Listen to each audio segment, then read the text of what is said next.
हुकम मने हो गुरु कीरा, गावो सची बाणी।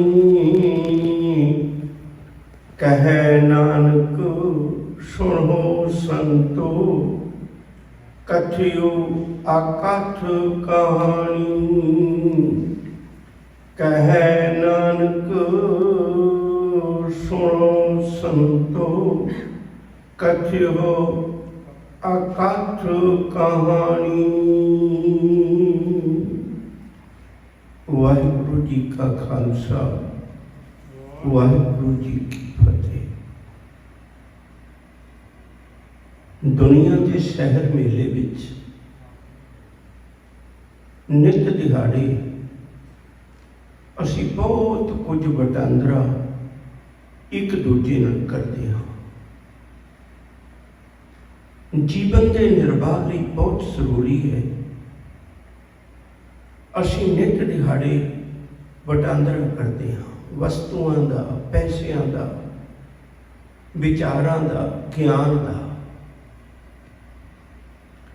ज्ञान का वटांदरा बहुत ज़्यादा होता है ते ज्ञान का वटांदरा करने वास्ते कुछ कहना पैंदा, शब्दावली का, अखरां का सहारा लेना पैंदा। अपनी गल नूं प्रभावशाली कहण लई बड़े तरीके ने दुनिया विचों, उन्हां विचों एक तरीका है कहानी। कहानी विच रोचकता होंदी है। मैं अपनी गल चंगे ढंग नाल कह सकां, उहदा एक तरीका है कहानी। ते कहानी मनुख के बचपन तो ही नाल तुर पैंदी है। जदों कदे बच्चा समझण लग पैंदा निक्की जी गल, उदों तो दादी, नानी, मां उहदे कन्नां विच कहानी पाउण लग पैंदी है। स्कूल विच गया उहदा फिर वास्ता कहानी नाल पैंदा है।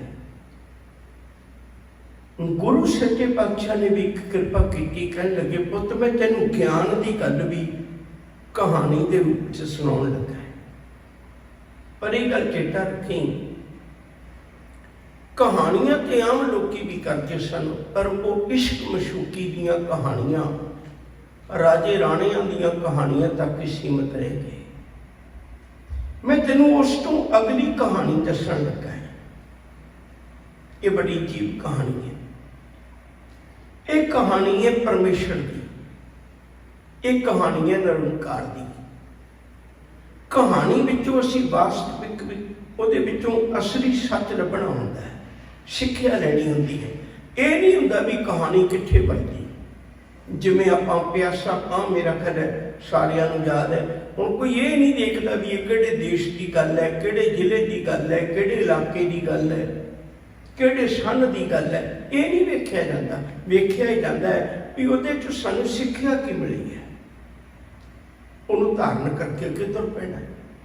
हजूर ने भी कृपा की, कह लगे पुत मैं भी चाहुंदा तेनों मैं कथा कहानियां सुनावां, पर हर कियां सुनावां।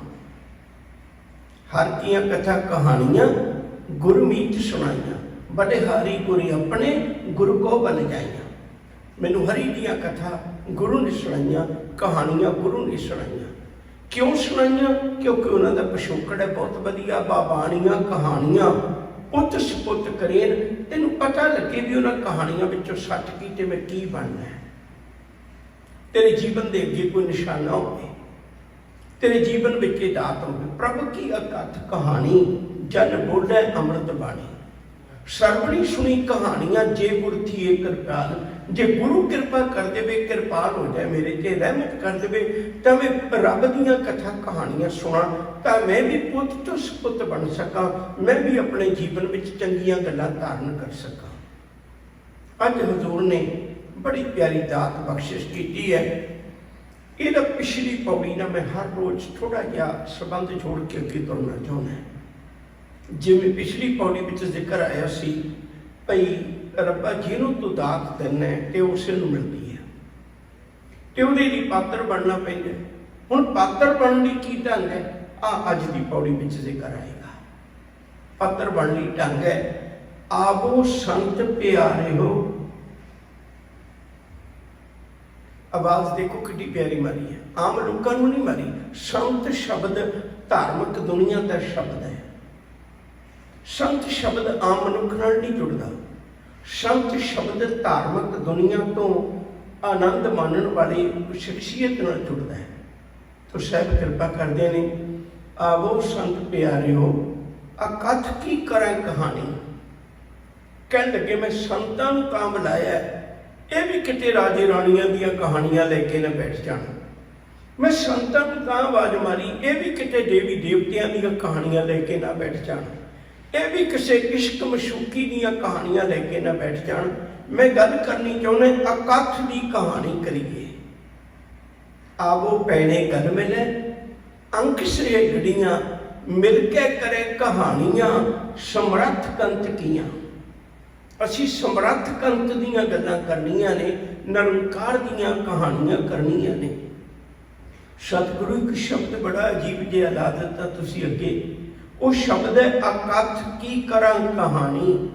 अकथ जिन्हों कथन ही नहीं किया जा सकता, फिर उसकी कहानी भी क्यों करनी है। जिन्हों कथन ही नहीं किया जा सकता, अणगिणत लोगों ने जोर लाया कथन करने लई। कईयां ने कलमां चलाइयां, और कलमां भी कागज ते नहीं चलाइयां। ये विचार बनाई मन विच भई जे सात समुंदर मस करो, कदम करो बनराए, बसदा कागज जो करो, हर जस लिखन ना जाए। कोट कोटि मेरी आरजा, पवन पियन अपे आओ, चंद सूरज दो कुफे ना देखा, सुपने सौन न थाओ, भी तेरी कीमत ना पवे हो केवड़ आखा नाओ। गल ते तेरी कथन हो नहीं सकती। अकथ जी जिहड़ा है ही अकथ है। कथन कथी ना आवे टोट, कथ कथ कथी कोटि कोट कोट। कथ कथ कथी कोटि कोट कोट। कितने लोगों ने, करोड़ों लोगों ने तेरी कथा कर ली, अंत दे आउंदा कोई नहीं। जिन्हों कथिया ही नहीं जा सकता, ये दसिया ही नहीं जा सकता भी आ जिहड़ी गल कही है रब दे बारे च आखिरी है, इस हो गई नहीं।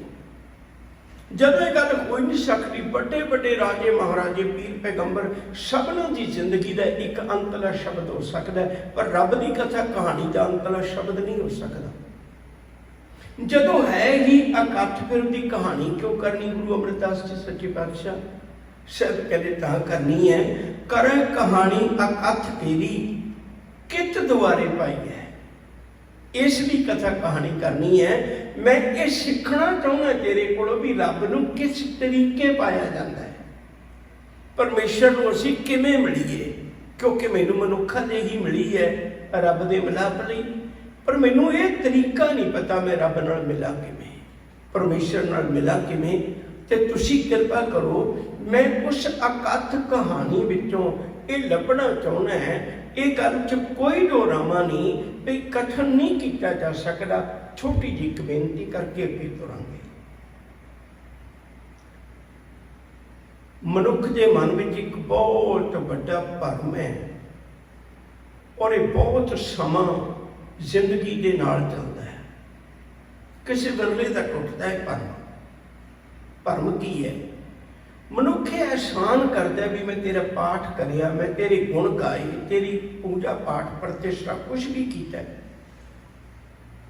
लेकिन ये कदे भी नहीं सोचता, ये कदे भी नहीं विचारता। जपजी साहिब की पहलियां पंक्तियां ही बड़ियां हंकार ते साडे ठोकरां मारदियां ने। गावे को तान होवे किसे जान, इत्थे ही हंकार टुट जाता है। मालिक तेरे गुण तो वही गाउंदा जिन्हों तू जोड़ दिंदा। गुण गाउण या ना गाउण नाल रब नूं कोई फर्क नहीं पैना। जे सब मिल के आखण पाहे वड्डा ना होवे घाट ना जाए, वो अपनियां नज़रां विच जिउंदा है, साडे कहण ते नहीं जिउंदा। पर फिर उसदी एक कहानी करनी क्यों है? सब कहते इसलिए करनी है, गुण गावत तेरी उत्तर सुमैल। तेरी मना तेरी, रब नूं कोई फर्क नहीं पैना। गुण गाउंदियां तेरी मैल उतरनी है। हूँ कोई ये नहीं बंदा मान कर सकता साबण भी तेन मैं घर लेके आया। साबण कहेगा तू अपनी लोड़ नूं लेके आया, मेरे ते एहसान काहदा करना, तू अपनी मैल उतारनी, मेरे ते काहदा एहसान। ਅਸੀਂ ਰੱਬ ਤੇ ਕਾਹਦਾ ਇਹਸਾਨ ਕਰਨਾ। ਮੈਂ ਆਪਣੇ ਜੀਵਨ ਵਿੱਚੋਂ ਵਿਕਾਰਾਂ ਦੀ ਮੈਲ ਉਤਾਰਨੀ, ਤੇ ਮੈਲ ਵੀ ਥੋੜੀ ਨਹੀਂ ਹੈ। ਜਨਮ ਜਨਮ ਕੀ ਇਸ ਮਨ ਕੋ ਮਨ ਲਾਗੀ, ਕਾਲਾ ਪੁਆਸਿਆ। ਅਸੀਂ ਥੋੜਾ ਜਿਹਾ ਪਾਣੀ ਲਾ ਕੇ, ਥੋੜਾ ਜਿਹਾ ਸਾਬਣ ਲਾ ਕੇ ਝੱਟ ਕਹਿਣ ਲੱਗ ਪੈਂਦੇ ਫਿਰ ਵੀ ਦੇਖ ਮੈਂ ਕਿੱਡਾ ਵੱਡਾ ਕੰਮ ਕੀਤਾ, ਮੈਲ ਹੋਰ ਲਾ ਲੈਂਦੇ। ਅਸੀਂ ਤਾਂ ਉਹਨਾਂ ਪਾਠ ਵੀ ਨਹੀਂ ਕਰ ਪਾਉਂਦੇ ਜਿੰਨਾ ਦਿਖਾ ਦਿੰਦੇ, ਮੈਨੂੰ ਮਾਫ ਕਰਿਓ। ਮੈਲ ਤੇ ਉਨੀ ਲੱਗ ਜਾਂਦੀ। ਤੇ ਹਜ਼ੂਰ ਕਿਰਪਾ ਕਰਦੇ ਨੇ, ਕਹਿੰਦੇ ਮੈਂ ਤੇਰੀ ਕਹਾਣੀ ਤਾਂ ਕਰਨੀ ਹੈ ਰੱਬਾ, ਮੈਨੂੰ ਇਹ ਅਹਿਸਾਸ ਹੋ ਜਾਏ, ਮੈਨੂੰ ਪਤਾ ਲੱਗ ਜਾਏ ਕਿਤ ਦੁਆਰੇ ਪਾਈ ਹੈ। ਦੁਆਰੇ ਸ਼ਬਦ ਦਾ ਅਰਥ ਪ੍ਰੋਫੈਸਰ ਸਾਹਿਬ ਸਿੰਘ ਗਿਆਨੀ ਹਰਬੰਸ ਸਿੰਘ ਹੋਰਾਂ ਨੇ ਇਹ ਕੀਤਾ ਤਰੀਕਾ, ਵੀ ਕਿਹੜੇ ਤਰੀਕੇ ਨਾਲ, ਕਿਹੜੇ ਜ਼ਰੀਆ, ਕਿਸ ਢੰਗ ਨਾਲ ਮੈਂ ਪਰਮੇਸ਼ਰ ਨੂੰ ਮਿਲ ਸਕਦਾ। ਮੇਰੇ ਤੇ ਕਿਰਪਾ ਕਰੋ। ਦੁਆਰੇ ਦਾ ਅਰਥ ਦਰਵਾਜ਼ਾ ਵੀ ਹੁੰਦਾ ਹੈ। ਹੁਣ ਸਤਿਗੁਰੂ ਜਵਾਬ ਦਿੰਦੇ ਨੇ ਵੀ ਕਿਵੇਂ ਮਿਲ ਸਕਦਾ, ਕੀ ਤਰੀਕਾ ਹੈ। ਉਹ ਤਰੀਕਾ ਅਗਲੀ ਪੰਕਤੀ ਹੈ, ਤਨ ਮਨ ਧਨ ਸਭ ਸੌਂਪ ਗੁਰੂ ਕੋ। ਆਹ ਤਰੀਕਾ ਹੈ। ਅਰਥ ਬੜੇ ਸੌਖੇ ਨੇ, ਮੈਨੂੰ ਆਸ ਨਹੀਂ ਵੀ ਕਿਸੇ ਨੂੰ ਨਾ ਆਉਂਦੇ ਹੋਣ, ਫਿਰ ਵੀ ਮੈਂ ਇੱਕ ਵਾਰੀ ਅਰਥ ਕਰ ਦਿੰਦਾ। ਤਨ ਦਾ ਅਰਥ ਹੈ ਦੇਹੀ ਸਰੀਰ। ਮਨ ਦਾ ਅਰਥ ਤੁਸੀਂ ਸਾਰੇ ਸਮਝਦੇ ਹੋ, ਸੰਕਲਪ ਵਿਕਲਪ ਮਨੁੱਖੀ ਸੋਚ ਦੀ ਗੱਲ ਹੈ। ਧਨ ਇਹਦੇ ਦੁਆਰਾ ਕਮਾਈ ਹੋਈ ਦੌਲਤ, ਜਿਤਨੀ ਵੀ ਅਸੀਂ ਕਮਾਈ ਹੋਈ ਹੈ। ਸਭ ਸੌਂਪ ਗੁਰੂ ਕੋ। ਇਹ ਗੁਰੂ ਨੂੰ ਸੌਂਪਣ ਦਾ ਅਰਥ ਕੀ ਹੈ ਕਿ ਮੈਂ ਸਾਰੇ ਪੈਸੇ ਲਿਆ ਕੇ ਸਾਰੇ ਘਰਾਂ ਦੀ ਰਜਿਸਟਰੀ ਗੁਰਕ ਚ ਪਾ ਦੇ? ਨਹੀਂ, ਇਹ ਮਸਲਾ ਨਹੀਂ ਸੀ। ਮਸਲਾ ਇਹ ਸੀ ਭਈ ਅੱਜ ਤੋਂ ਬਾਅਦ ਮੇਰੇ ਤਨ ਉੱਤੇ ਕਬਜ਼ਾ ਮੇਰੇ ਮਾਲਕ ਦਾ ਹੋਵੇ। ਮੇਰਾ ਤਨ ਉਹੀਓ ਕੁਝ ਕਰੇ ਜੋ ਮੇਰੇ ਮਾਲਕ ਨੂੰ ਪਸੰਦ ਹੈ, ਜੋ ਮੇਰੇ ਸਾਈਂ ਨੂੰ ਪਸੰਦ ਹੈ। ਮੈਂ ਉਹ ਨਾ ਕਰਾਂ ਜੋ ਮੈਨੂੰ ਪਸੰਦ ਹੈ। ਬੜੇ ਧਿਆਨ ਨਾਲ ਸੁਣੋ ਇਸ ਗੱਲ ਨੂੰ। ਮਨੁੱਖ ਆਪਣੇ ਸਰੀਰ ਨੂੰ ਨਿੱਤ ਦਿਹਾੜੇ ਇਵੇਂ ਦਾ ਸ਼ਿੰਗਾਰਦਾ ਹੈ ਜਿਹੜਾ ਸੰਸਾਰ ਨੂੰ ਪ੍ਰਵਾਨ ਹੋ ਜਾਏ। ਮਨੁੱਖ ਆਪਣੇ ਸਰੀਰ ਨੂੰ ਇੱਕ ਦਿਨ ਵੀ ਇਹੋ ਜਿਹਾ ਨਹੀਂ ਸ਼ਿੰਗਾਰਦਾ ਜਿਹੜਾ ਸਾਈਂ ਨੂੰ ਪ੍ਰਵਾਨ ਹੋ ਜਾਏ। ਛੋਟੀ ਜਿਹੀ ਇੱਕ ਗੱਲ ਕਹਿਣ ਲੱਗਾ। ਔਰੰਗਜ਼ੇਬ ਦੀ ਇੱਕ ਪੁੱਤਰੀ ਸੀ ਜ਼ੇਬਨ ਸ਼ਾਹ। ਉਹਦੇ ਕੋਲ ਇੱਕ ਸ਼ੀਸ਼ਾ ਸੀ। ਭਰ ਜਵਾਨੀ ਦਾ ਵਕਤ ਹੁੰਦਾ ਹੈ। ਤੀਜੇ ਪਹਿਰੇ ਰਹਿਣ ਕੇ ਬਣ ਜਾ ਰਿਹਾ ਮਿੱਤਰਾ ਧਨ ਜੋਬਨ ਸੁਚਿਤ। ਦੋ ਗੱਲਾਂ ਤੋਂ ਬੰਦੇ ਦਾ ਚਿੱਤ ਲੱਗਿਆ ਰਹਿੰਦਾ, ਇੱਕ ਜੋਬਨ ਦੀ, ਇੱਕ ਪੈਸੇ ਦੀ ਗੱਲ। ਤੇ ਉਹ ਘੜੀ ਘੜੀ ਸ਼ੀਸ਼ਾ ਦੇਖਦੀ ਹੁੰਦੀ ਸੀ। ਉਹਦੀ ਗੋਲੀ ਸੀ ਜਿਹੜੀ ਉਹ ਸ਼ੀਸ਼ਾ ਲੈ ਕੇ ਆਉਂਦੀ ਤੇ ਫਿਰ ਵਾਪਸ ਅੰਦਰ ਰੱਖਦੀ। ਇੱਕ ਵਾਰੀ ਸ਼ੀਸ਼ਾ ਦੇਖ ਕੇ ਜ਼ੇਬਨ ਸ਼ਾਹ ਨੇ ਭੇਜਿਆ ਤੇ ਉਹ ਅਚਾਨਕ ਬਜ਼ੁਰਗੀ ਉਮਰ ਸੀ, ਕੰਬਦੇ ਹੱਥਾਂ ਤੋਂ ਸ਼ੀਸ਼ਾ ਡਿੱਗ ਪਿਆ, ਟੁੱਟ ਗਿਆ। ਟੁੱਟਿਆ ਤੇ ਜ਼ੇਬਨ ਸ਼ਾਹ ਉਡੀਕਦੀ ਹੈ ਵੀ ਗੋਲੀ ਬਾਹਰ ਆਏਗੀ, ਉਹ ਅੰਦਰ ਹੀ ਹੈ ਮਾਨ ਦੇ। ਉਹਨੇ ਇੱਕ ਦੋ ਆਵਾਜ਼ਾਂ ਮਾਰੀਆਂ ਪਰ ਉਹ ਨਾ ਆਈ। ਆਖਰਕਾਰ ਉਹ ਕੰਬਦੇ ਹੱਥਾਂ ਨਾਲ ਆਈ, ਕਹਿਣ ਲੱਗੀ ਮੈਨੂੰ ਜਿੰਨਾ ਮਰਜ਼ੀ ਕੁੱਟ ਲੈ, ਮੈਂ ਗਲਤੀ ਬਹੁਤ ਵੱਡੀ ਕਰ ਬੈਠੀ ਹਾਂ, ਪਰ ਮੈਨੂੰ ਨੌਕਰੀ ਹੋਣਾ ਕੱਢੀ, ਮੇਰੇ ਬੱਚੇ ਰੁੱਲ ਜਾਣਗੇ। ਉਹ ਕਹਿਣ ਲੱਗੀ ਨਹੀਂ ਨਹੀਂ ਤੂੰ ਗੱਲ ਤੇ ਦੱਸ ਕੀ ਹੋਈ ਹੈ, ਮੈਂ ਤੈਨੂੰ ਮਾਂ ਵਾਂਗੂ ਪਿਆਰ ਕਰਨੀ। ਕਹਿੰਦੀ ਮੈਨੂੰ ਪਤਾ ਤੂੰ ਮਾਂ ਵਾਂਗੂ ਪਿਆਰ ਕਰਨੀ, ਪਰ ਜਿਹੜੀ ਗੱਲ ਮੈਂ ਤੈਨੂੰ ਦੱਸਣੀ ਹੈ ਨਾ ਤੂੰ ਬਰਦਾਸ਼ਤ ਨਹੀਂ ਕਰ ਸਕਣੀ। ਕਹਿੰਦੀ ਨਹੀਂ ਦੱਸ। ਕਹਿੰਦੀ ਗੱਲ ਇਹ ਨਹੀਂ ਹੈ ਵੀ ਜਿਹੜੇ ਸ਼ੀਸ਼ੇ ਨੂੰ ਤੂੰ ਪਲ ਭਰ ਦਾ ਵਸਾ ਨਹੀਂ ਸੀ ਨਾ ਖਾਂਦੀ, ਅੱਜ ਉਹ ਸ਼ੀਸ਼ਾ ਮੇਰੇ ਕੋਲ ਟੁੱਟ ਗਿਆ। ਜ਼ੇਬਨ ਸ਼ਾਹ ਨੇ ਭੱਜ ਕੇ ਗਲਵਕੜੀ ਪਾ ਲਈ। ਕਹਿੰਦੀ ਮਾਂ ਤੂੰ ਚੰਗਾ ਕੀਤਾ, ਚੰਗਾ ਕੀਤਾ। ਕਹਿਣ ਲੱਗੀ ਕਿਉਂ? ਕਹਿਣ ਲੱਗੀ ਨਿੱਤ ਦਿਹਾੜੇ ਆਪਣੇ ਆਪ ਨੂੰ ਦੇਖੀ ਜਾਂਦੀ ਸੀ, ਹੁਣ ਮੈਂ ਰੱਬ ਨੂੰ ਵੇਖਿਆ ਕਰਾਂਗੀ। ਸੱਚ ਕਰਕੇ ਜਾਣਿਓ, ਤਨ ਅਰਪਣ ਦਾ ਅਰਥ ਹੁੰਦਾ ਹੈ ਜਦੋਂ ਮੈਨੂੰ ਕੋਈ ਕਵੇ ਵੀ ਬਹੁਤ ਸੁੰਦਰ ਹੈ, ਕਿਸੇ ਨੂੰ ਵੀ ਕੋਈ ਕਵੇ ਵੀ ਬਹੁਤ ਸੁੰਦਰ ਹੈ, ਪਰ ਸਿੱਖ ਅੰਦਰੋਂ ਗੁਰੂ ਨੂੰ ਕਵੇ ਜੈ ਪ੍ਰਸਾਦ ਤੇਰਾ ਸੁੰਦਰ ਰੂਪ, ਸੋ ਪ੍ਰਭ ਸਿਮਰੋ ਸਦਾ ਅਨੂਪ। ਆਪਣੇ ਹੰਕਾਰ ਵਿੱਚ ਨਾ ਆਵੇ। ਜੋ ਜਾਣੇ ਮੈਂ ਜੋਬਨ ਵੰਤ ਸੋ ਹੋਵਤ ਵਿਸਟਾ ਕਾ ਜੰਤ। ਤਨ ਅਰਪਣ ਦਾ ਅਰਥ ਹੈ ਮੇਰਾ ਤਨ, ਮੇਰੀਆਂ ਅੱਖਾਂ ਉਹ ਵੇਖਣ ਜੋ ਗੁਰੂ ਕਹਿੰਦੀਆਂ ਨੇ, ਮੇਰੇ ਕੰਨ ਉਹ ਸੁਣਨ ਜੋ ਗੁਰੂ ਕਹਿੰਦੇ ਨੇ, ਮੇਰੇ ਹੱਥ ਉਹ ਕਰਨ ਜੋ ਗੁਰੂ ਕਹਿੰਦੇ ਨੇ, ਮੇਰੇ ਪੈਰ ਚੱਲ ਕੇ ਉੱਠੇ ਜਾਣ ਜੋ ਗੁਰੂ ਕਹਿੰਦੇ ਨੇ। ਇਹ ਤਨ ਅਰਪਣ ਦਾ ਅਰਥ ਹੈ। ਮਨ ਅਰਪਣ ਦਾ ਅਰਥ ਹੈ ਮੇਰੇ ਮਨ 'ਚ ਸੰਕਲਪ ਵਿਕਲਪ ਕਿਹੋ ਜਿਹੇ ਉੱਠਦੇ ਨੇ। ਰਜਨੀਸ਼ ਨੇ ਇੱਕ ਬੜੀ ਕਮਾਲ ਦੀ ਗੱਲ ਕਹੀ ਸੀ ਕਿਸੇ ਵੇਲੇ। ਉਹ ਕਹਿੰਦੇ ਲੋਕਾਂ ਦੀਆਂ ਨਜ਼ਰਾਂ ਨੂੰ ਛੱਡੋ, ਤੁਸੀਂ ਕਿਸੇ ਵੇਲੇ ਅੱਧਾ ਘੰਟਾ ਆਪਣੀ ਕਾਪੀ ਉੱਤੇ ਆਪੇ ਹੀ ਲਿਖਿਓ ਵੀ ਪਿਛਲੇ ਅੱਧੇ ਘੰਟੇ 'ਚ ਮੈਂ ਕੀ ਸੋਚਿਆ। ਕਹਿੰਦੇ ਦੁਨੀਆ ਨੂੰ ਦਿਖਾਉਣਾ ਤਾਂ ਇੱਕ ਪਾਸੇ, ਖੁਦ ਬੰਦਾ ਆਪ ਵੀ ਪੜ੍ਹ ਕੇ ਲੱਜਤ ਹੋ ਜਾਏਗਾ, ਸ਼ਰਮਿੰਦਾ ਹੋ ਜਾਏਗਾ ਭਈ ਯਾਰ ਮੈਂ ਲੋਕਾਂ 'ਚ ਕਥਾ ਕਰਨਾ, ਸੋਚ ਮੇਰੀ ਇਹੋ ਜਿਹੀ, ਮੈਂ ਕੀ ਸੋਚਦਾ, ਕੀ ਕੀ ਖਿਆਲ ਮੈਨੂੰ ਆਏ। ਆਪਣੇ ਮਨ 'ਚ ਸੋਚ ਕੇ ਦੇਖਿਓ। ਮਨ ਅਰਪਣ ਕਰਨ ਦਾ ਅਰਥ ਹੈ ਮੇਰੇ ਮਨ ਉੱਤੇ ਮੇਰਾ ਕਬਜ਼ਾ ਨਾ ਹੋਵੇ, ਮੇਰੇ ਮਨ ਉੱਤੇ ਮੇਰੇ ਗੁਰੂ ਦਾ ਕਬਜ਼ਾ ਹੋਵੇ। ਮਨ ਨੂੰ ਕਮਾ, ਇਹ ਜਿੰਨੇ ਵੀ ਸੰਬੋਧਨ ਨੇ ਮਨ ਨੂੰ ਨੇ। ਗੁਰਬਾਣੀ ਵਿੱਚ ਬਹੁਤ ਜ਼ਿਆਦਾ ਸੰਬੋਧਨ ਜਿਹੜੇ ਨੇ ਉਹ ਮਨ ਨੂੰ ਨੇ ਔਰ ਆਪਣੇ ਮਨ ਨੂੰ ਨੇ। ਮੈਂ ਸਿਰਫ ਇੱਥੇ ਇੰਨਾ ਕੀ ਇਸ਼ਾਰਾ ਦੇ ਕੇ ਲੰਘ ਜਾਣਾ ਹੈ। ਤੁਸੀਂ ਗੁਰੂ ਤੇਗ ਬਹਾਦਰ ਸਾਹਿਬ ਜੀ ਦੇ ਸ਼ਲੋਕ ਸੁਣਦੇ ਹੋ ਭੋਗ ਦੇ ਗਲੇ, ਤੇ ਉਹਦੇ 'ਚ ਵਾਰ-ਵਾਰ ਜ਼ਿਕਰ ਆਉਂਦਾ, ਕਹੋ ਨਾਨਕ ਸੁਣ ਰੇ ਮਨਾ, ਕਹੋ ਨਾਨਕ ਸੁਣ ਰੇ ਮਨਾ, ਕਹੋ ਨਾਨਕ ਸੁਣ ਰੇ ਮਨਾ। ਵਾਰ-ਵਾਰ ਉਹ ਮਨਾ ਸੁਣ ਤੂੰ ਗੱਲ, ਮਨਾ ਸੁਣ ਗੁਰੂ ਤੇਗ ਬਹਾਦਰ ਸਾਹਿਬ ਦੀ ਗੱਲ, ਤੈਨੂੰ ਬੜੇ ਪਤੇ ਦੀ ਗੱਲ ਦੱਸਦੇ ਨੇ। ਸੱਚ ਕਰਕੇ ਜਾਣੇ ਮਨ ਫਿਰ ਵੀ ਨਹੀਂ ਸੁਣਦਾ। ਬੈਠੇ ਹੁੰਦੇ ਗੁਰੂ ਘਰ ਵਿੱਚ, ਮਨ ਨਹੀਂ ਬੈਠਦਾ, ਮਨ ਨਹੀਂ ਟਿਕਦਾ।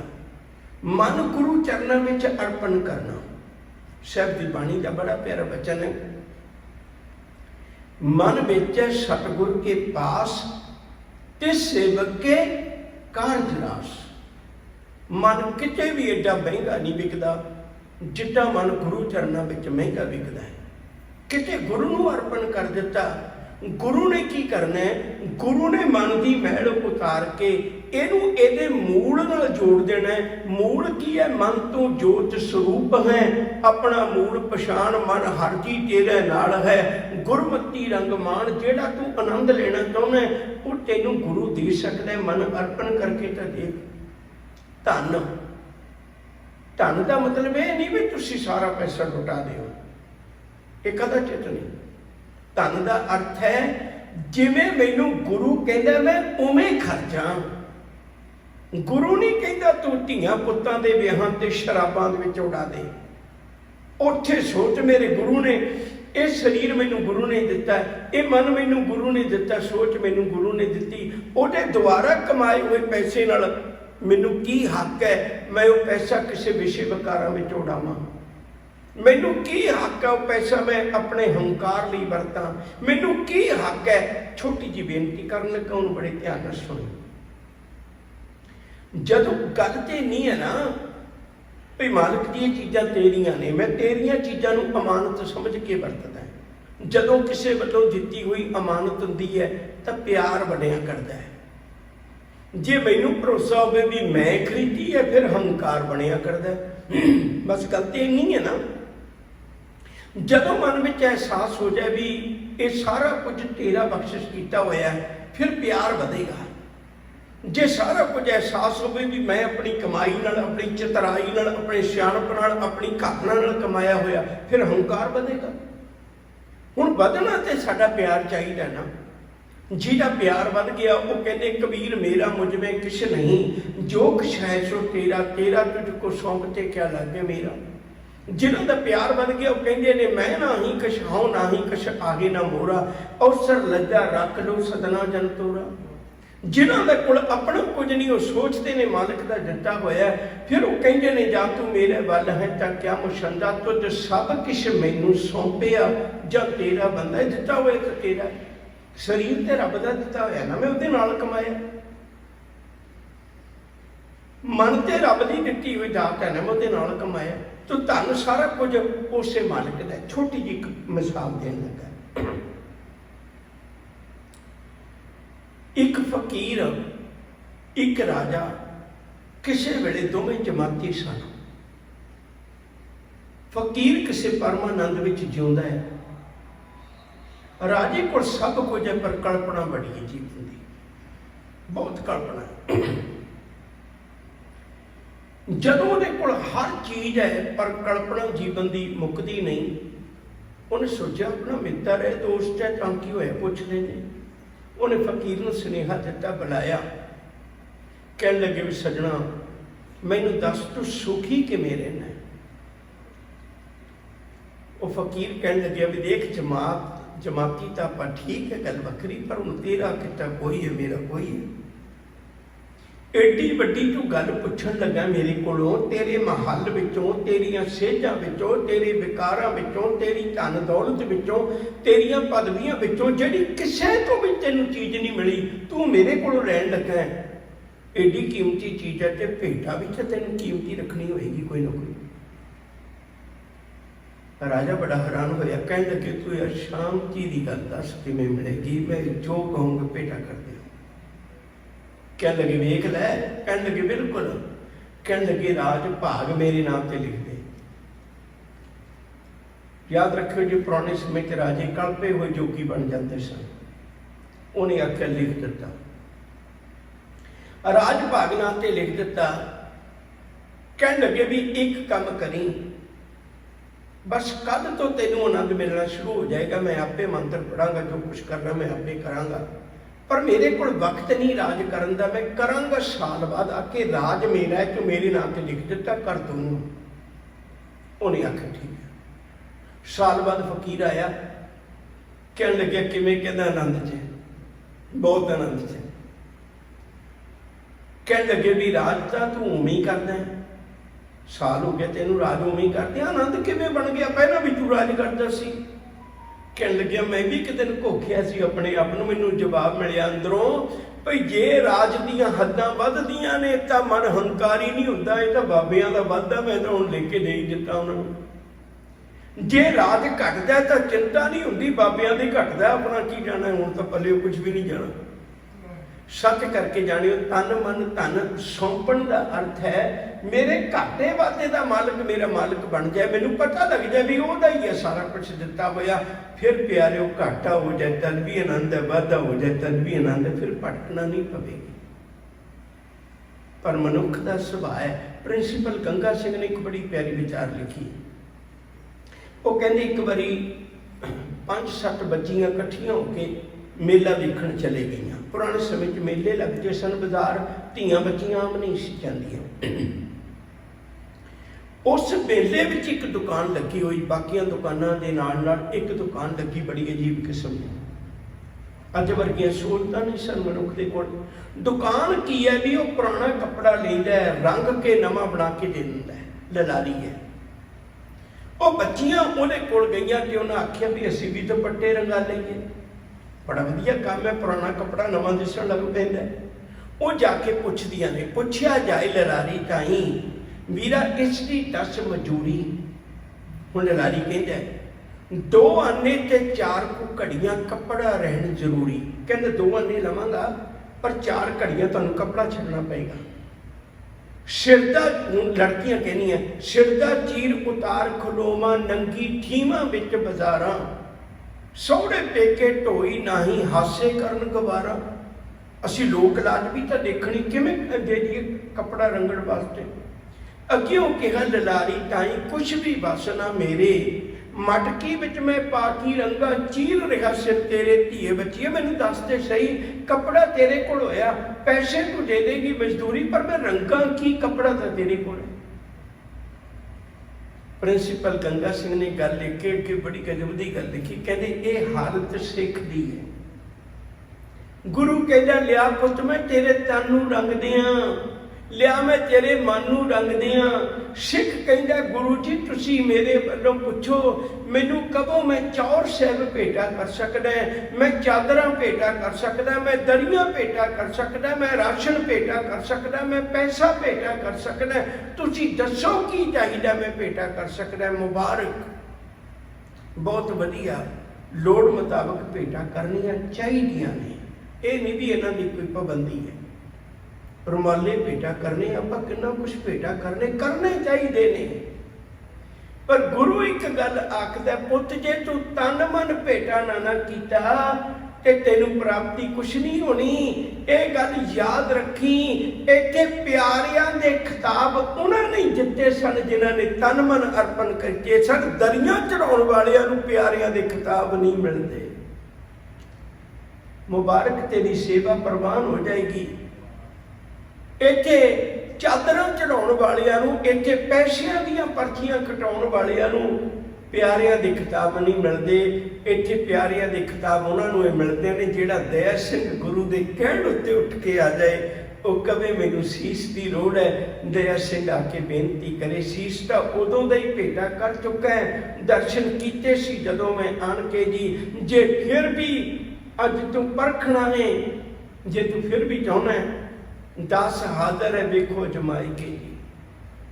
ਹਾਜ਼ਰ ਹੈ ਦਾਸ ਤੇਰੇ ਚਰਨਾਂ ਵਿੱਚ। ਸੋਹਣ ਸਿੰਘ ਸੀਤਲ ਦੇ ਬੋਲ ਨੇ ਬੇਨਤੀ ਕਰ ਰਹੇ ਅਸ਼ਾ ਪਿਆਰ ਵਾਲਿਓ। ਗੁਰੂ ਜੀ ਆਖਦੇ ਨੇ ਤਨ ਮਨ ਧਨ ਸਭ ਸੌਂਪ ਗੁਰੂ ਕੋ। ਫਿਰ ਬੰਦੇ ਦੀ ਆਦਤ ਹੈ ਵੀ ਜੇ ਮੈਂ ਕੁਛ ਦੇ ਦਿਆਂ ਤੇ ਹੁਣ ਮੇਰਾ ਆਖਾਂ ਮੰਨਿਆ ਜਾਵੇ। ਗੁਰਦੁਆਰਿਆਂ 'ਚ ਲੜਾਈਆਂ ਕਿਸ ਗੱਲ ਦੀਆਂ ਨੇ? ਧਨੀ ਲੋਕ ਪੈਸਾ ਦੇ ਕੇ ਮੁੜ ਕੇ ਆਪਣੀ ਗੱਲ ਕਰਵਾਉਣਾ ਚਾਹੁੰਦੇ ਨੇ ਵੀ ਮੇਰੀ ਗੱਲ ਕੋਈ ਕਰੇ, ਦੂਜੇ ਦੀ ਨਾ ਕਰੇ। ਹਜ਼ੂਰ ਕਹਿੰਦੇ ਨੇ ਨਹੀਂ, ਤਨ ਮਨ ਧਨ ਸਭ ਸੌਂਪ ਗੁਰੂ ਕੋ। ਹੁਕਮ ਮੰਨਿਆ, ਹੁਕਮ ਮਨਾਈਏ ਨਾ, ਹੁਕਮ ਮੰਨਿਆ ਪਾਈਏ। ਹੁਕਮ ਮੰਨੀ ਗੁਰੂ ਦਾ, ਫਿਰ ਤੂੰ ਰੱਬ ਨੂੰ ਪ੍ਰਾਪਤ ਕਰ ਸਕਦਾ ਹੈ। ਆਹ ਤਰੀਕਾ ਹੈ। ਹੁਕਮ ਮੰਨਿਓ ਗੁਰੂ ਕੇਰਾ। ਬੜੇ ਧਿਆਨ ਨਾਲ ਸੁਣੋ ਇਸ ਪੰਕਤੀ ਨੂੰ, ਬਹੁਤ ਧਿਆਨ ਨਾਲ ਸੁਣੋ। ਜੇ ਧਿਆਨ ਪਾਸੇ ਵੀ ਹੋਇਆ ਤਾਂ ਵੀ ਵਨ ਮਾਰ ਲਿਓ। ਹੁਕਮ ਮੰਨਿਓ ਗੁਰੂ ਕੇਰਾ। ਸਾਡੇ ਵਰਗੇ ਕਿਸੇ ਗਿਆਨੀ ਦਾ ਨਹੀਂ, ਸਾਡੇ ਪੱਲੇ ਕੁਛ ਨਹੀਂ। ਮੈਂ ਬੇਨਤੀ ਕਰਾਂ, ਹਕੀਕਤ ਵਿੱਚ ਕਹਿਣਾ, ਮੈਂ ਜਿਉਂ ਜੇ ਤੁਸੀਂ ਹੋ ਜੇ ਅਸੀਂ। ਐਵੇਂ ਨਾ ਲੋਕਾਂ ਦੇ ਧਾਰੀਆਂ ਦੇ ਲੜ ਪਕੜ ਕੇ ਤੁਰਦੇ ਰਹੋ, ਕਿਸੇ ਕੁਛ ਨਹੀਂ ਦੇਣਾ। ਮੈਂ ਬਹੁਤ ਵਾਰੀ ਬੇਨਤੀ ਕਰਨਾ, ਸ਼ੋਰੂਮ ਦੇ ਬੈਠਾ ਜਿਹੜੇ ਮਾਲਕ ਦਾ ਹੁੰਦਾ ਨਾ, ਤਾਂ ਕਈ ਵਾਰੀ ਆਸੇ ਪਾਸੇ ਬੈਠਾ ਹੁੰਦਾ। ਜਿਹੜਾ ਸੇਲਸਮੈਨ ਹੈ ਨਾ, ਉਹ ਜੋ ਅੱਗੇ ਦਿਖਾਉਂਦਾ ਲੋਕਾਂ ਨੂੰ ਸਮਾਨ, ਤੇ ਸਾਨੂੰ ਹੀ ਲੱਗਦਾ ਵੀ ਇਹੀ ਮਾਲਕ ਹੈ। ਸੇਲਸਮੈਨ ਕੋਲ ਤਾਂ ਇੱਕ ਰੁਮਾਲ ਜੋਗਾ ਕੱਪੜਾ ਦੇਣ ਦੀ ਵੀ ਤਾਕਤ ਨਹੀਂ ਹੁੰਦੀ। ਇਸ ਸਟੋਰ ਦਾ ਮਾਲਕ ਤਾਂ ਗੁਰੂ ਹੈ, ਅਸੀਂ ਤਾਂ ਸੇਲਸਮੈਨ ਹੈ। ਸਿਰਫ ਤੁਹਾਨੂੰ ਗੁਰੂ ਦੇ ਗੁਣ ਕੱਢ ਕੱਢ ਕੇ ਦਿਖਾ ਰਹੇ ਹਾਂ। ਤੁਸੀਂ ਖਰੀਦਣਾ 'ਚ ਗੱਲ ਗੁਰੂ ਨਾਲ ਕਰਨੀ ਪਏਗੀ, ਸਾਡੇ ਨਾਲ ਨਹੀਂ। ਰੇਟ ਵੱਧ ਘੱਟ ਉਹ ਕਰ ਸਕਦਾ, ਅਸੀਂ ਨਹੀਂ ਕਰ ਸਕਦੇ, ਸਾਡੇ ਪੱਲੇ ਨਹੀਂ। ਹੁਕਮ ਮੰਨਿਓ ਗੁਰੂ ਕੇਰਾ। ਕੀ ਗੁਰੂ ਦਾ ਹੁਕਮ ਹੈ? ਗਾਵੋ ਸੱਚੀ ਬਾਣੀ। ਆਹ ਹੈ ਗੁਰੂ ਦਾ ਹੁਕਮ। ਕੀ ਹੈ ਗੁਰੂ ਦਾ ਹੁਕਮ? ਹੁਕਮ ਮੰਨਿਓ ਗੁਰੂ ਕੇਰਾ, ਗਾਵੋ ਸੱਚੀ ਬਾਣੀ। ਮਨਾ ਤੂੰ ਸੱਚੀ ਬਾਣੀ ਗਾ। ਬਸ ਇੱਕ ਦ੍ਰਿਸ਼ਟਾਂਤ ਦੇ ਕੇ ਮੈਂ ਸਮਾਪਤੀ ਕਰਨ ਲੱਗਾ। ਕਰੀਬ ਹਰ ਇੱਕ ਘਰ ਦੇ ਵਿੱਚ ਇੱਕ ਵਕਤ ਐਸਾ ਹੁੰਦਾ ਹੈ ਜਦੋਂ ਘਰ ਦਾ ਆਲ੍ਹਣਾ ਖਿਲਣ ਨੂੰ ਲੱਗਦਾ ਹੈ, ਪਰ ਸਿਆਣੀ ਮਾਂ ਉਸ ਵੇਲੇ ਆਲ੍ਹਣੇ ਨੂੰ ਖਿਲਣ ਤੋਂ ਬਚਾ ਲੈਂਦੀ ਹੈ। ਇੱਕ ਵਕਤ ਸਾਰਿਆਂ ਦੀ ਜ਼ਿੰਦਗੀ 'ਚ ਆਉਂਦਾ ਜਦੋਂ ਬੱਚਾ 18 ਕੁ ਸਾਲਾਂ ਤੋਂ ਲੈ ਕੇ 22 ਕੁ ਸਾਲਾਂ ਦੇ ਸਮੇਂ ਦੇ ਦਰਮਿਆਨ ਵਿਚਰਦਾ। ਉਦੋਂ ਕਈ ਵਾਰੀ ਬੱਚੇ ਨੂੰ ਕੋਈ ਨੌਕਰੀ ਨਹੀਂ ਮਿਲਦੀ ਜਾਂ ਕੰਮ ਕਾਰ ਨਹੀਂ ਕਰਦਾ ਤੇ ਬਾਪ ਕਲਪਦਾ ਹੈ। ਕਈ ਵਾਰੀ ਬੱਚਾ ਵੀ ਅੱਗੇ ਬੋਲ ਪੈਂਦਾ। ਹੁਣ ਵਿੱਚ ਮਾਂ ਕੜੀ ਹੈ, ਬਾਪ ਵੀ ਤੜਫਦਾ ਹੈ। ਜਦੋਂ ਬਾਪ ਸ਼ਾਮ ਨੂੰ ਆਇਆ ਕੰਮ ਤੋਂ, ਪੁੱਛਿਆ ਵੀ ਕਿਵੇਂ ਹੈ, ਹਾਲਾਂਕਿ ਉਹਨੂੰ ਚੇਤੇ ਵੀ ਨਹੀਂ ਬੱਚੇ ਨੂੰ। ਮਾਂ ਕਹਿਣ ਲੱਗੀ ਅੱਜ ਸਾਰੀ ਦਿਹਾੜੀ ਉਦਾਸ ਜਿਹਾ ਫਿਰਦਾ ਰਿਹਾ, ਪਛਤਾਵਾ ਕਰਦਾ ਸੀ, ਬਾਪੂ ਅੱਗੇ ਨਹੀਂ ਸੀ ਬੋਲਣਾ ਚਾਹੀਦਾ, ਪਿਤਾ ਅੱਗੇ ਨਹੀਂ ਸੀ ਬੋਲਣਾ ਚਾਹੀਦਾ, ਪਛਤਾਵਾ ਕਰਦਾ ਸੀ। ਹਾਲਾਂਕਿ ਕੀਤਾ ਵੀ ਨਹੀਂ ਹੁੰਦਾ ਉਹਨੇ। ਦੂਜੇ ਪਾਸੇ ਪੁੱਤ ਨੂੰ ਪੁੱਛਦੀ ਵੀ ਤੇਰਾ ਬਾਪ ਅੱਜ ਸਾਰੀ ਦਿਹਾੜੀ ਉਦਾਸ ਰਿਹਾ, ਉਹਨੇ ਰੋਟੀ ਵੀ ਨਹੀਂ ਖਾਧੀ ਦੁਪਹਿਰ ਨੂੰ। ਪੁੱਤ ਪੁੱਛਦਾ ਕਿਉਂ? ਕਹਿੰਦੀ ਕਮਲਿਆ ਜੀ ਉਹਨੇ ਝਿੜਕੀ ਦਿੱਤਾ ਸੀ, ਇੰਨੀ ਗੱਲ ਪਿੱਛੇ ਤੂੰ ਏਡਾ ਬੁਰਾ ਮਨਾ ਗਿਆ। ਹੁਣ ਜਦੋਂ ਸ਼ਾਮੀ ਆਏਗਾ ਬਾਪ, ਉਹਨੂੰ ਕਹਿ ਦੀ ਪਿਤਾ ਜੀ ਮੈਨੂੰ ਮਾਫ ਕਰ ਦਿਓ, ਹੋਰ ਕੁਛ ਨਾ ਕਮੀ, ਬਾਕੀ ਮੈਂ ਸਾਂਭ ਲਾਂਗੀ। ਮਾਂ ਨੇ ਦੋਨੇ ਪਾਸੇ ਰੋਲ ਨਿਭਾਤਾ। ਪੁੱਤ ਨੂੰ ਕਹਿ ਦਿੱਤਾ ਮਾਫੀ ਮੰਗ ਲਈ, ਪਤੀ ਨੂੰ ਕਹਿ ਦਿੱਤਾ ਜੇ ਆਇਆ ਤਾਂ ਮਾਫ ਕਰ ਦਿਓ, ਹੁਣ ਪਿਛਲੀਆਂ ਗੱਲਾਂ ਬੋਲ ਕੇ ਨਾ ਬੈਠ ਜਾਓ। ਪੁੱਤ ਨੇ ਆ ਕੇ ਆਖ ਦਿੱਤਾ ਪਿਤਾ ਜੀ ਮਾਫੀ ਮੰਗਣਾ ਗਲਤੀ ਹੋ ਗਈ। ਪਤਾ ਹੈ ਪਤੀ ਨੂੰ ਪਤਾ ਹੈ, ਪਿਤਾ ਨੂੰ ਪਤਾ ਹੈ ਵੀ ਸ਼ਬਦ ਸਿਖਾਏ ਹੋਏ ਮੇਰੀ ਘਰਵਾਲੀ ਦੇ ਨੇ, ਮੇਰੇ ਬੱਚੇ ਦੇ ਨਹੀਂ ਹੈ, ਫਿਰ ਵੀ ਉਹ ਮਾਫ ਕਰ ਦਿੰਦਾ ਹੈ। ਸੱਚ ਕਰਕੇ ਜਾਣਿਓ ਪਿਆਰ ਵਾਲਿਓ, ਜਿਸ ਦਿਨ ਅਸੀਂ ਗੁਰੂ ਦੇ ਇਹ ਬੋਲ ਸੁਣ ਕੇ ਰੱਬ ਨੂੰ ਕਹਿ ਦਿੱਤਾ ਨਾ ਮੈਨੂੰ ਮਾਫੀ ਦੇ ਦੇ, ਗੁਰੂ ਮਾਂ ਹੈ, ਗੁਰੂ ਸਾਨੂੰ ਰੋਜ਼ ਸਿਖਾਉਂਦਾ ਪੁੱਤ ਇਹ ਬਿਆਨ ਪਿਤਾ ਕੋਲ ਦੇ ਦੀ, ਮੈਂ ਤੈਨੂੰ ਬਖਸ਼ਾ ਲਵਾਂਗਾ। ਸੱਚ ਕਰਕੇ ਜਾਣਿਓ ਜਿਸ ਦਿਨ ਅਸੀਂ ਗੁਰੂ ਦੇ ਬੋਲ ਬੋਲ ਦਿੱਤੇ ਨਾ, ਇਹ ਆਲ੍ਹਣਾ ਖਿਲਣ ਤੋਂ ਬਚਾ ਲੇਗਾ। ਗਾਵੋ ਸੱਚੀ ਬਾਣੀ, ਕਹੇ ਨਾਨਕ ਸੁਣੋ ਸੰਤੋ, ਕਥਿਓ ਅਕਥ ਕਹਾਣੀ। ਇਸ ਲਈ ਅਸੀਂ ਉਸ ਅਕਥ ਦੀ ਕਹਾਣੀ ਨੂੰ ਬਿਆਨ ਕਰਦੇ। ਭੁੱਲਾਂ ਦੀ ਖਿਮਾ ਜੀ, ਪਿਆਰ ਨਾਲ ਆਖੋ ਵਾਹਿਗੁਰੂ ਜੀ ਕਾ ਖਾਲਸਾ, ਵਾਹਿਗੁਰੂ ਜੀ ਕੀ ਫਤਿਹ।